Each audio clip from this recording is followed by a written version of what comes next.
ಎಲ್ಲರಿಗೂ ನಮಸ್ಕಾರ. ನಾನಿವತ್ತು ಕಿರಿಕ್ಸಾಲಿ ಪಲ್ಯ ಮಾಡಿದ್ದೆ.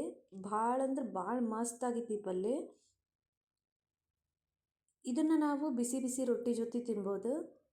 ರೊಟ್ಟಿ ಈ ಕಿರಿಕ್ಸಾಲಿ ಪಲ್ಯ ಇದ್ದರೆ 2 ರೊಟ್ಟಿ ತಿನ್ನೋರು 4 ರೊಟ್ಟಿ ತಿಂತಾರೆ. ಅಷ್ಟು ಟೇಸ್ಟ್ ಆಗಿರ್ತೈತಿ ಇದು ಪಲ್ಯ. ಇದನ್ನು ಮಾಡೋಕ್ಕೆ 3 ಟೇಬಲ್ ಸ್ಪೂನಷ್ಟು ಎಣ್ಣೆ ಹಾಕ್ಕೊಂಡೇನಿ. ಅದಕ್ಕೆ 3 ಗೆಡ್ಡೆ ಬೆಳ್ಳುಳ್ಳಿನ ಜಜ್ಜಿ ಹಾಕ್ಕೊಂಡೇನಿ. ಒಂದು 3 ಹಸಿರು ಮೆಣಸಿನ್ಕಾಯಿನ ಉದ್ದುದಾಗಿ ಕಟ್ ಮಾಡಿ ಹಾಕ್ಕೊಂಡೇನಿ. ಬೆಳ್ಳುಳ್ಳಿ ಕೆಂಪಾಗುವ ಮಟ್ಟ ಹುರ್ಕೊಂಡು ಆಮೇಲೆ ತೊಳೆದು ಕಾಟನ್ ಅರ್ಬಿ ಮೇಲೆ ಹಾಕಿದ್ದೆ ನಾನು ಈ ಸೊಪ್ಪನ್ನ. ಫುಲ್ ಎಲ್ಲ ನೀರಿನ ಅಂಶ ಹೋದ್ಮೇಲೆ ಪಲ್ಯ ಮಾಡ್ಕೊಳತ್ತೀನಿ.